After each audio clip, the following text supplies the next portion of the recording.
All right, hey guys. So your boy knows the shooter here, man. And I was asked to compare these two guns. I forgot the dude's name. I hate to do that, but I did forget your name. But someone did ask me how these guns shoot versus each other, and I finally got both of them out to the range and got some shots through. About 100 rounds through both at one range visit. So, and I'll start with the P10 because it's not bad, but it's not as good as this. But that's beside the point. But so the things I like about my P10, I love the grip. It's definitely a better grip. It's definitely a more ergonomic grip angle than the Glocks. I also like the trigger. The trigger is one of the strong points of this gun. As you guys can see, we're going to do a trigger test. That's the wall right there. Boom. Reset right there. So a quick reset and you're right back on it. Boom.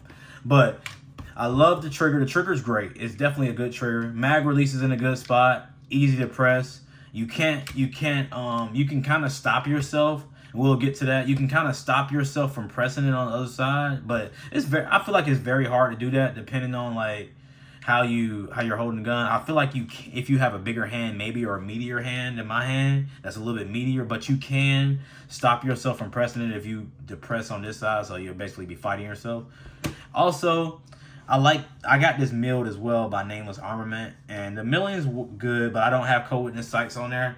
But it's not bad, but this sight's just not tall enough. They're not co-witness though, but it's not bad. The milling, the red dot has held up well. I have a 507C green dot on here.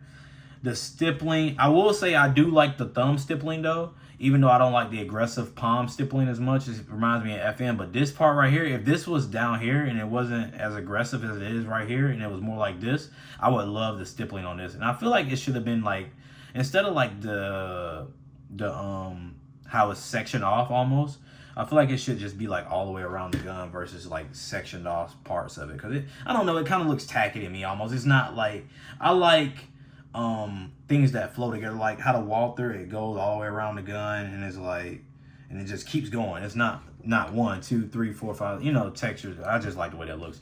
But the thing, one of my concerns with, I switched out the mag release because this is one of the things on this gun that a lot of people don't like, because the mag release is flat. So it's pretty much against the gun, and it's hard to press. Like, it was even hard for me to press because it was so flat against the gun. So I bought this from Apex. I didn't buy this. I got it in the trade, but he said, yeah, you can have this too.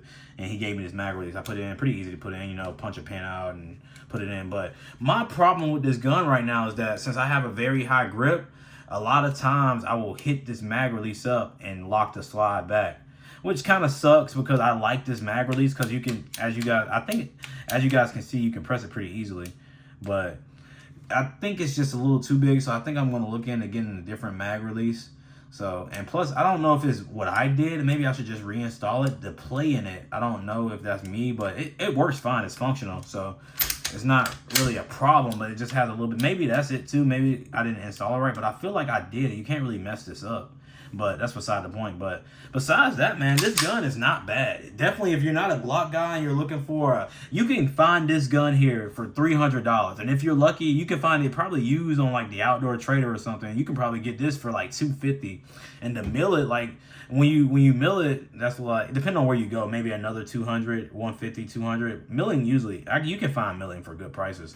But then a red dot, so you got a pretty much a carry-worthy gun, and it's still carry-worthy without the red dot, but you know, a setup gun with a red dot and all that good stuff, you can have all that good stuff for probably about $600 with this gun, which is crazy to think about.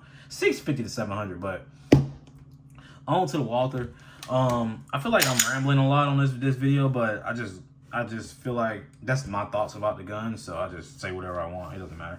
But the Walther, I love this gun. This is currently my second favorite pistol in my collection right now. I don't have a big collection. It's like, I think maybe 8 to 9 pistols, but still, I have like a few Glocks and Smiths and other guns. But right now, this is my favorite. First, we'll just start from the front. Jesus, we're going to keep going, though.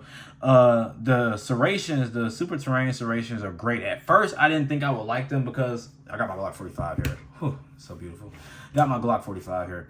Because I like the Glock serration. I like how they're not too intruding. I feel like these are like very dramatic, but I've come to like them a lot, which is surprising. But I also like all the different angles. I like all the different angles in the Walther slide. And I like the trigger. The trigger is great. Everybody knows about the trigger. Pretty much the best. Let me clear this real quick. Clear. Pretty much the best out the trigger box. The best out the box trigger. So you got the trigger. Boom. That's the wall. That's it. And it's just a soft pull, reset. You right back. Boom. And it's so quick. This is literally the best out the box trigger you can get. Out the box, like out the store trigger you can get. And let's go to the mag release is great. I love the big button, so it's no in between, like you gotta find it and fish for it. The big mag release button is great. I don't even think I gotta buy an extended mag release. The slide lock, the slide stop, slide lock, or whatever, but it's great as well. I like how it's like easy to depress. I love how it's easy to depress and go back up just because of this little lip. It's almost like it goes up and then it goes back down. So it's not like this where it's like just fat. But it's a great mag release in my opinion.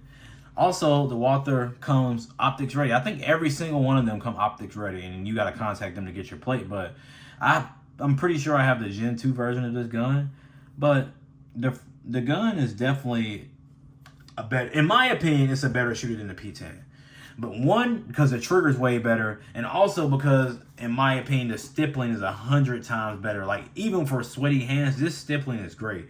Like, with this, it being just the stippling on the gun, the frame is not rubberized. You find, at least for me, I find myself losing my grip kind of a little bit, especially right here. Like, I find myself, because it's just so slick. It's not rubberized like the Walther. Like, the Walther has all this rubber here. So, like, even if your hands are sweaty, you're just locked into the gun. So, that's why I prefer shooting this over this. But they're both great guns. Don't get me wrong. But this just has the edge over it. There's nothing wrong with CZs. But it definitely does have the edge in terms of, like, trigger for the Walther and follow-up shots. This video is kind of rough though. This is my first review, so I don't really know. But this gun definitely shoots better and it looks better. It looks better in my opinion too. It definitely looks better. I don't know if you guys care about looks. I care about looks. Like, but this looks the best in my opinion. The Glock looks the best, but this definitely looks good. It's definitely a looker, and it just shoots, man. It runs. Like, I don't know what else to say about this gun. Just go get it, and you'll see exactly what I mean. This gun runs, man, and you can't. Well, the Glock runs as well, but this gun runs really, and it's just fun to shoot. Glocks are fun to shoot as well, but it's just something about this. And I'm trying not to like it as much as I do because I don't want to buy more Walthers. Because I was looking at the PDP, the 3.5-inch version of this, which is the carry version. It has the Glock-esque grip handle, but it's a better grip angle than the Glock. And it also holds 15 rounds with the 3.5-inch barrel. I wish I can just find one to shoot to try out because I want to try to carry one of those. But that's it for the review, man. I think I prefer the Walther more, man. It's a great gun. All of these guns are great, but just train with what you have, man. It doesn't matter what gun is better. If you train with what you have, you can hit whatever. That's all that matters, man. Nubs the shooter out. That's it for this review.